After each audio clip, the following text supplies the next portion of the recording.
And joining us now, political analyst and San Diego State lecturer, Wendy Patrick. Thanks for being here this morning. Thanks for having me. Yeah, let's talk about that scare that happened last night at the Trump rally, first of all. You know, the Reno security scare, and I am happy that we don't see more of this, because as we near Election Day, tempers are flaring, people are passionate. The energy and enthusiasm often translates into dangerous scenarios, like in this case. You know, that's why we're not allowed to falsely yell fire in a crowded theater. Remember, somebody yelled gun in that crowd in Reno. We only hope that we're able to keep our candidates safe as we finally close in on the big day.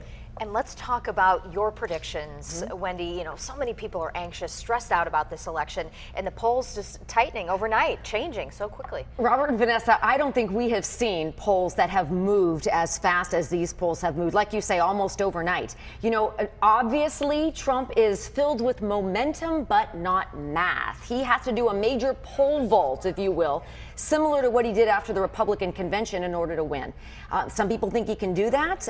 We have actually seen more evidence of a tightening in the last couple of days than anybody would have believed possible. But is it too little, too late? That's the question. Yes, let's talk about Hillary Clinton. You know, for the last several days, we've seen her bring out some big celebrities, big names to help the cause. She has been rocking the vote, quite literally, with a major Katy Perry concert last night. She had Beyonce, Jay-Z. She's really drawing a lot of support and enthusiasm.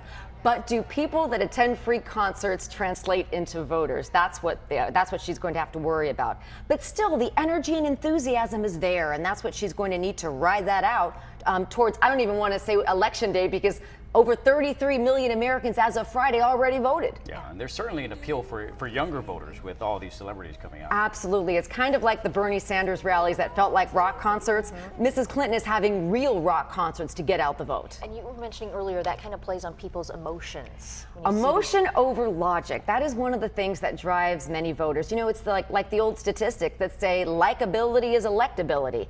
People sometimes, on the other hand, are voting for policies over personality. So how all that comes together, your guess is as good as mine. We've got 48 hours left. You know, I've been out at actually some of the mail-in drop-in sites. A lot of people have already voted. What is your observation with early voters? Well, some of them have already voted. Remember, the Clinton camp was telling people to vote already, and a lot of the people in the Trump camp were saying, no, wait a minute, we might have another WikiLeaks dump. So some people are actually waiting till the very last minute to make sure there's nothing that might not cause them to change their vote. And when we talk about safety, you had mentioned, yes. What do you think is going to happen? Do you have any concerns for after the candidate is elected, whoever that may be? Oh, absolutely. You know, we are always concerned that regardless of who wins, there's going to be disgruntled folks in the other camp that are going to cause trouble.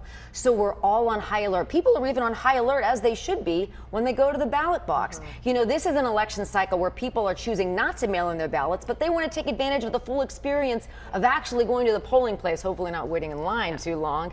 But we also worry about security concerns. So we have security beefed up all over the country to make sure people can vote calmly and safely. And you're going to be at Golden Hall. You're going to be with us all night. I sure am. I'm going to be joining you guys on Golden Hall. Looking forward to it. Yes. All right, Thanks, Wendy Wendy. Patrick, SDSU lecturer, thanks very much.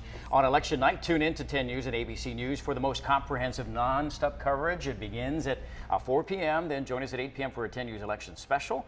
The first results after the polls close. And then at 8:30, coverage of all the key races continues on ABC, 10news.com, and our free mobile app. And then at 11 p.m., we'll have all the breaking developments on 10 News at 11.